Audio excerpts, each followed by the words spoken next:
Hey everyone, welcome back to Micro English Podcast, the place where we practice real English through real conversations. I'm Kelly, and today we're talking about something that's almost part of everyone's life, especially teenagers, social media. And I'm Frank. Hi, everyone. Yeah, social media. It's hard to imagine a world without it, right? Instagram, TikTok, Snapchat, YouTube. It's everywhere. But today, we're diving deeper. How does all that scrolling, posting, and liking actually affect teenage health? Exactly. It's a huge topic, not just about time wasted online, but also about mental health, body image, confidence, relationships, and even sleep. So grab your coffee or maybe put your phone down for a bit. We're going to have an honest talk about how social media shapes the teenage mind. You know, Kelly, I read a study last week. It said the average teenager spends over 4 hours a day on social media. 4 hours. That's like half their free time. Wow, 4 hours? That's almost an extra school day every 2 days. But honestly, I get it. Even as adults, we scroll without realizing how much time passes. Totally. I sometimes open TikTok just to check one video and then an hour disappears. You don't even notice. Yeah, it's that endless feed, the infinite scroll. Social media is designed to keep you hooked. The platforms use algorithms that learn what you like and then keep showing you more of it. Exactly. It's like it knows your brain, and for teenagers who are still figuring out who they are, that can be really powerful and dangerous. Let's start with something simple: how social media makes teens feel about themselves. Because this, I think, is one of the biggest issues. Definitely. When I talk to teens, even my younger cousins, they say they feel pressure to look perfect online. Everyone's posting their best photos, best moments, best vacations, and it makes them feel like their own life isn't good enough. Yeah, that's the comparison trap. We see other people's highlight reels and forget that they're not showing the full story. Exactly. You see someone smiling in a photo, but you don't see the 100 pictures they took before that, or the arguments they had that day. And teenagers are especially sensitive to that. They're building their identity, trying to understand who they are, what they like, what they want to become. So when social media gives them unrealistic standards, it hits hard. And it's not just looks, it's also success. You see 18-year-olds making millions as influencers, or 16-year-olds with perfect bodies, perfect skin, perfect lives. It can make normal teens feel like they're failing. Yeah, like they're behind somehow, even though they're not. And let's talk about the mental health side. Studies are showing higher rates of anxiety, depression, and loneliness among teenagers who spend more time online. Yeah, and ironically, social media was supposed to connect us, but sometimes it does the opposite. You can have hundreds of followers and still feel lonely. That's so true. It's like we're connected, but not really connecting. You're scrolling through other people's lives instead of living your own. Exactly. And when teens see others hanging out without them, that FOMO, fear of missing out, kicks in. It makes them feel excluded, like they don't belong. FOMO is such a powerful feeling. It can literally make you anxious. And it's not just emotional. It affects your body, your sleep, your focus. Yeah, sleep is a big one. So many teens stay up late on their phones, scrolling until 2 or 3 a.m. Then they wake up tired, can't focus in class, and the cycle continues. It's like the first thing they see when they wake up and the last thing before they sleep. That's a lot of influence over your mind. Let's look at this from another angle. Social media isn't all bad, right? Yeah, that's important to mention. There are positives too. Teens can learn, find communities, express themselves, discover hobbies, and even build careers. Exactly. It can help shy kids express their voice.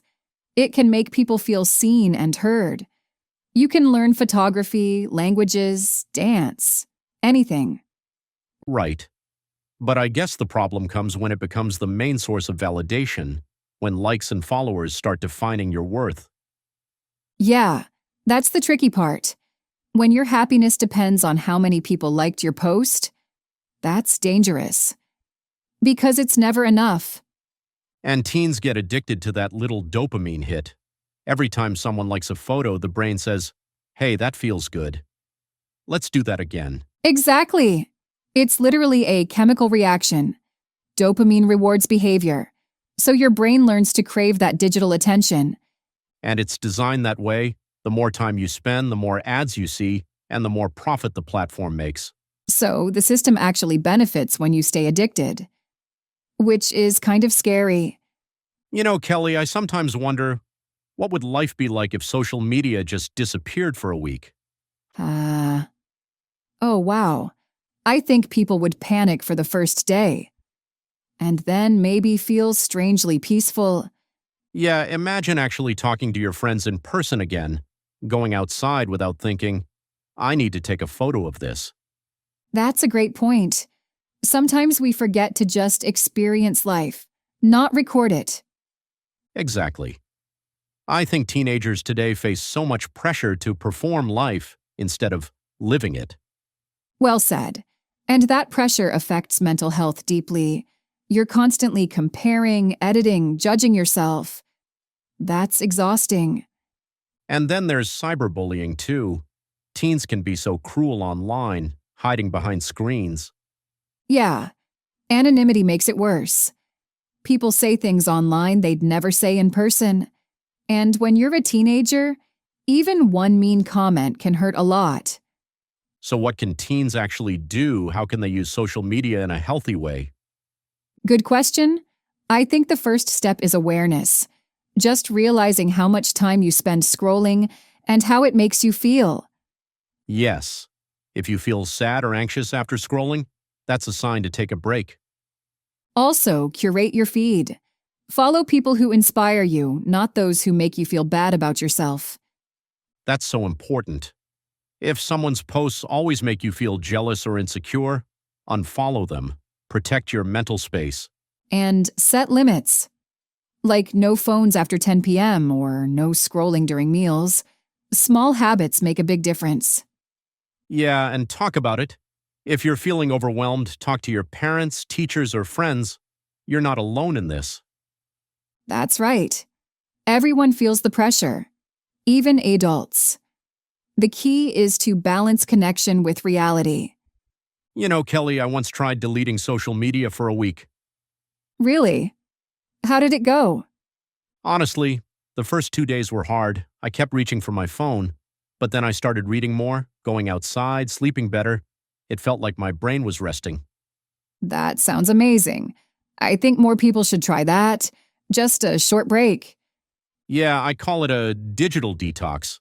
It helps you reset your relationship with your phone. I love that term. Digital detox. Maybe everyone should schedule one every few months. Totally. Because at the end of the day, social media isn't evil, it's a tool. It depends on how you use it. Exactly. Like food, you can eat healthy or junk. It's your choice what you consume. Let's end with something positive for our teenage listeners. Yeah, good idea. If you're a teenager listening, remember social media doesn't define you. You are more than your followers, more than your likes, more than your photos. Absolutely.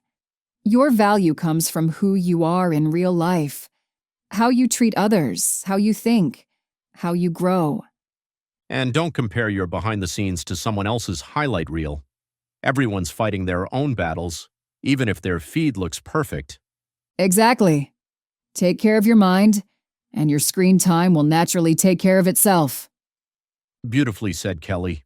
All right, everyone, that's all for today's episode. Thank you for joining us on Micro English Podcast. Yeah. We hope this conversation helped you think about your own social media habits and maybe inspired you to take a little break. And if you enjoyed today's talk, make sure to follow us on your favorite podcast app or on YouTube. We'll be back soon with another real conversation to help you learn and practice English the natural way. Until then, stay mindful, stay curious, and take care of yourself. See you next time. See you next time.